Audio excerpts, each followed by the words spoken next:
When you rebuild a transmission, what you're looking for is basically wear on the clutch material. So this is the clutch material, and these are the steels that make up the friction components of an automatic transmission. If this transmission was burned up or bad, we'd see this basically completely blacked out, almost charcoal in color, and you'd see the steels all kind of heat-soaked and sometimes even warped. Little marks like this little heat scoring on here, that doesn't tell me that the transmission was bad. That just tells me that it was being used.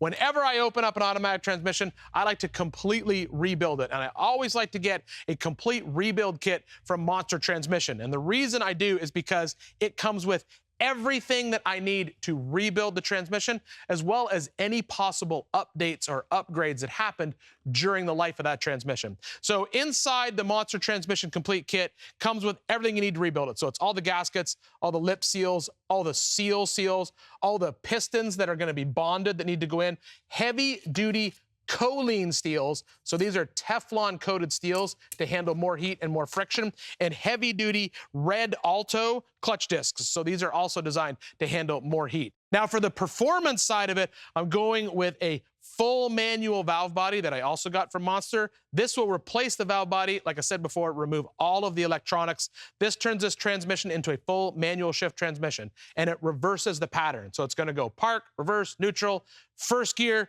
second gear, third gear, fourth gear. If you want to start in second gear, you can simply put the transmission in second gear and it starts right there. And then to mate it with, this is the Thor converter. It's a heavy duty furnace-brazed converter. It is all rebuilt and spec'd specifically for our engine and our transmission.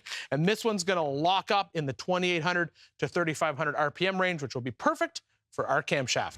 All I have to do now is work my way through the transmission top to bottom. I'll open up every single clutch pack and I'll replace the friction materials with new friction material after I soak it in some transmission fluid, and I'll replace the steel clutches with the heavy-duty Kolene steels.